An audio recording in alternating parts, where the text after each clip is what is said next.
मित्रांनो नमस्कार. तुम्ही जर आपल्या चॅनलवर नवीन असाल तर लगेचच चॅनलला सबस्क्राईब करा. आणि चला तर मग आजच्या भागात काय धमाका झाला ते पाहूया. आजच्या भागामध्ये आपण पाहतो की सावी एकटीच उभी असते आणि ती खूप विचारात पडलेली असते.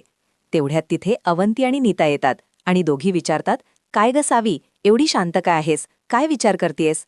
सावी म्हणते, "काही नाही, पण मला आता काहीच कळत नाहीये. काय करावं समजत नाहीये." नीता तिला समजावते, "अगं सावी, तू टेन्शन घेऊ नकोस. आम्ही सगळे तुझ्यासोबत आहोत."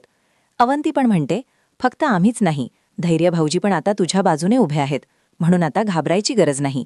हे ऐकून सावी थोडी शांत होते आणि म्हणते, "तुम्ही सगळे सोबत आहात म्हणूनच मला लढाईची ताकद मिळते."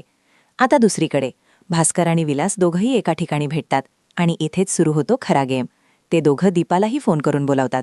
दीपा तिथे येते आणि म्हणते, "काय झालं? मला अचानक इथे का बोलावलंत?" भास्कर म्हणतो, "दीपा वहिनी, आम्ही तुला एका कामासाठीच बोलावलंय." मग ते तिच्या हातात काही कागदपत्र देतात आणि त्याचसोबत एक पाकिट पण देतात. दीपा पाकिट उघडते आणि आत काय असतं? भरपूर पैसे. दीपा ते पैसे पाहून खुश होते आणि तिच्या चेहऱ्यावरचं एक्सप्रेशन बघून भास्कर विलासला कळतं की आपलं काम होणार.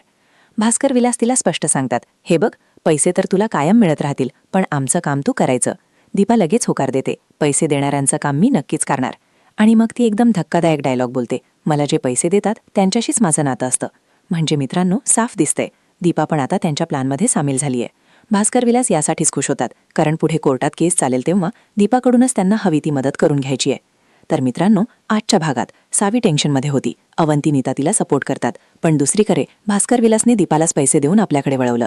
आता मोठा प्रश्न हा आहे, कोर्टात दीपा कोणाच्या बाजूने उभी राहणार आणि सावीला पोलीस कोर्टात घेऊन गेल्यावर पुढे काय ट्विस्ट येणार? तुम्हाला आजचा भाग कसा वाटला ते कमेंटमध्ये नक्की सांगा.